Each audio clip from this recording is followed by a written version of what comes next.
faut se garder de croire qu'on voit ce qu'on veut voir. Donc je ne veux pas être trop enthousiaste dans ma réponse, je veux essayer de vous décrire les choses telles que je les ressens. Il y a effectivement un phénomène absolument exceptionnel par son ampleur, par sa durée et par sa composition.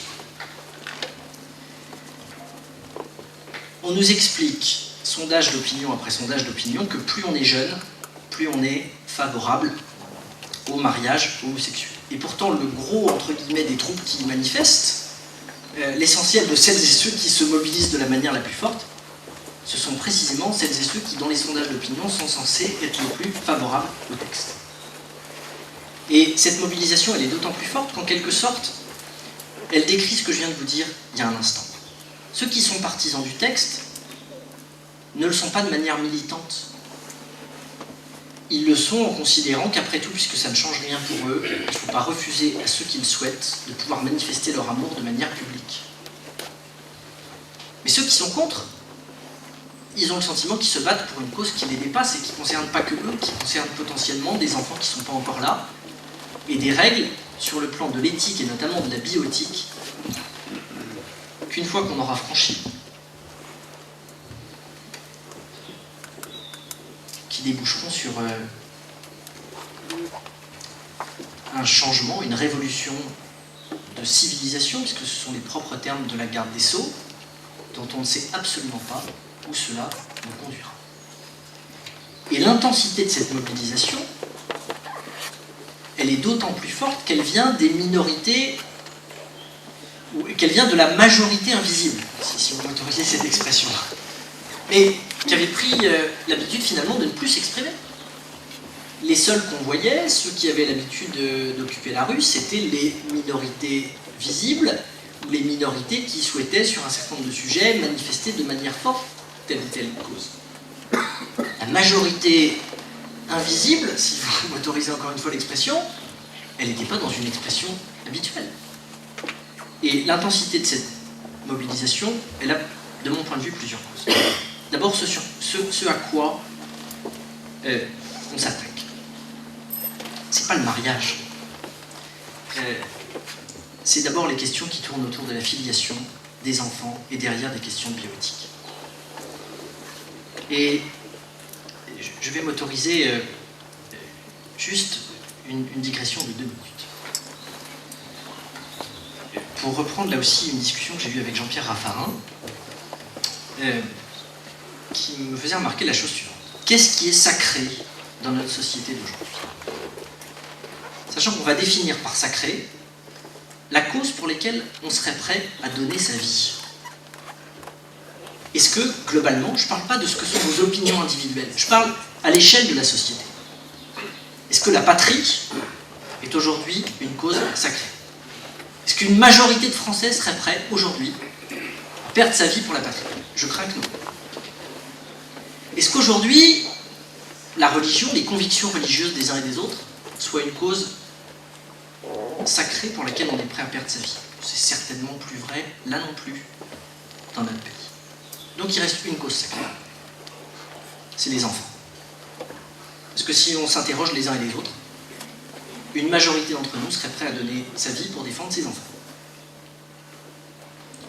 Et donc, dans le fait de s'attaquer aux enfants de manière large, à la fois dans la société qu'on leur propose et dans ceux qu'on ne connaît pas mais qui potentiellement pourront arriver demain, il y a le sentiment qu'on touche à quelque chose de sacré. Et donc, ça ébranle ou ça touche un ressort de mobilisation qui est d'autant plus fort que c'est une cause autour de laquelle on a le sentiment qu'il faut se mobiliser.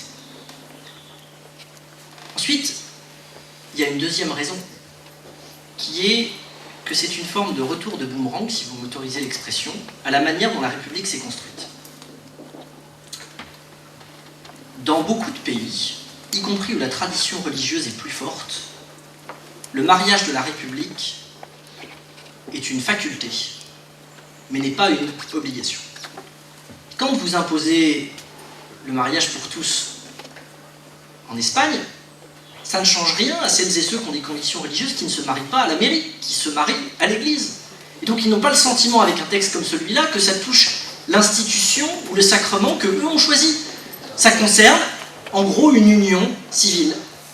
Et donc, qu'on modifie les textes pour permettre une union civile devant les lois de la République en ne donnant pas le sentiment qu'on mélange ça avec ce que peuvent être les ressorts des convictions des uns et des autres, ben, ça n'amène pas des manifestations de la même ampleur que celles que vous avez quand vous avez un mariage républicain qui est le point de passage obligé de toutes celles et tous ceux qui, quelle que soit leur conviction, doivent à un moment ou à un autre passer par la maison commune avant de pouvoir se marier selon leur religion.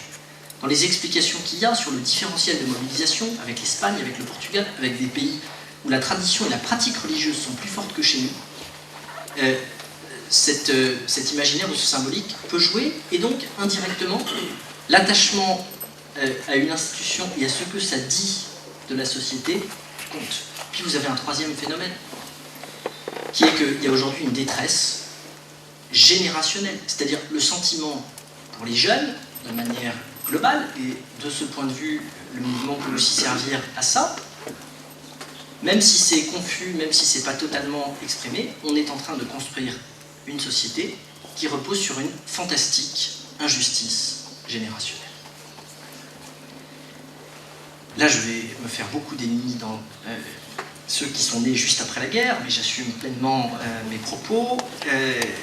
Là aussi, si vous regardez une pyramide des âges globale, vous vous rendez compte qu'en gros, il y a une génération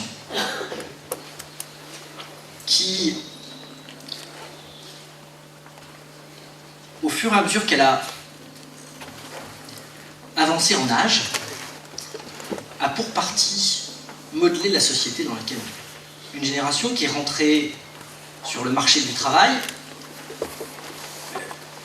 au moment où c'était les 30 Glorieuses, où il y avait le plein emploi, et où, globalement, les revenus du travail rapportaient davantage que les revenus du capital.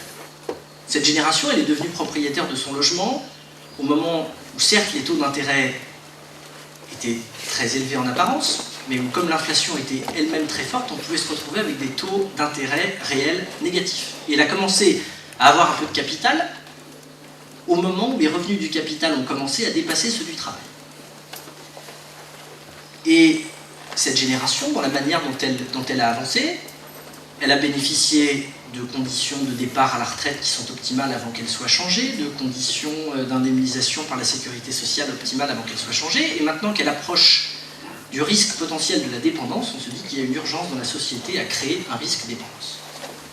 Et vous avez à l'inverse, pour caricaturer, des jeunes qui arrivent aujourd'hui sur un marché de l'emploi avec un taux de chômage à plus de 2 chiffres pour les jeunes, avec une difficulté de placement, avec la quasi-certitude que votre premier travail ne sera pas un job qui sera en CDI, avec le fait que si vos parents n'ont pas un peu d'argent, vous aurez des difficultés à avoir une caution, pas pour acheter, pour faire en sorte de pouvoir trouver un appartement en location qui soit bien, que pour acheter, le nombre d'années moyennes de travail pour obtenir un mètre carré, quelle que soit la ville dans laquelle on se situe, n'a jamais aussi élevé, et c'est extrêmement complexe d'obtenir un prêt dans de bonnes conditions si on n'a pas un minimum d'apport, qui ne sait pas à quel âge elle prendra sa retraite parce qu'elle a bien conscience que la retraite à 60 ans en 1981, l'absence de réforme entre 1981 en gros et le milieu des années 2000, bah, ça fait qu'il faut rattraper le temps perdu par rapport à une espérance de vie qui a été décorrélée de l'âge auquel on pouvait prétendre à partir en retraite, et donc qu'elle va avoir la franchise sur les actes médicaux, l'augmentation de la CRG, le prolongement du CRDS, etc. Ce panorama générationnel, conscient ou inconscient, il permet de mesurer qu'on est aujourd'hui aussi en train de reposer une injustice. Maintenant, pour équilibrer le tableau, celles et ceux dont j'ai parlé au début, ils n'avaient pas les 35 heures à l'IRTT le vendredi après-midi. Et une grande partie aussi de ce qu'ils ont acquis, ils l'ont fait avec une manière d'appréhender le travail qui n'était pas une contrainte. Et le fait de mesurer que c'était quelque chose qui pouvait être émancipateur, libérateur, formateur et qui aidait à se tenir droit dans la manière dont on pouvait avancer. Mais je pense qu'il y a aussi, indépendamment des aspects dont j'ai parlé, la notion qu'on touche à une cause qui est forte, la manière dont ça remet en cause la société, et également une forme de malaise générationnel, même inconscient par rapport à cette réalité qu'on est en train de construire, qui sont autant de ressorts qui peuvent expliquer la puissance de cette mobilisation. Est-ce que ça va durer? Je pense que dans la manière dont le gouvernement a géré les temps de cette réforme, on a accentué et radicalisé aussi une forme de mobilisation. Et ça peut être à moyen terme un pari gagnant pour le gouvernement. Parce que les excès et les débordements desservent la cause aux yeux de l'opinion publique et aux yeux de celles et de ceux qui ne se sentent pas directement impactés. Donc, moi je ne crois pas, si vous voulez, à des manifestations qui vont se poursuivre entre le 26 mai et 2017. C'est absolument impossible. En revanche, ce que je crois, c'est que la cause sur laquelle les hommes et les femmes se sont retrouvés et se sont engagés, ça peut être le début d'un engagement politique. Ça peut être en tout cas le début d'une prise de conscience qu'il ne faut pas subir la société, il faut vouloir la changer si on en a l'envie, en s'engageant sur le plan local. Ça, j'y crois profondément.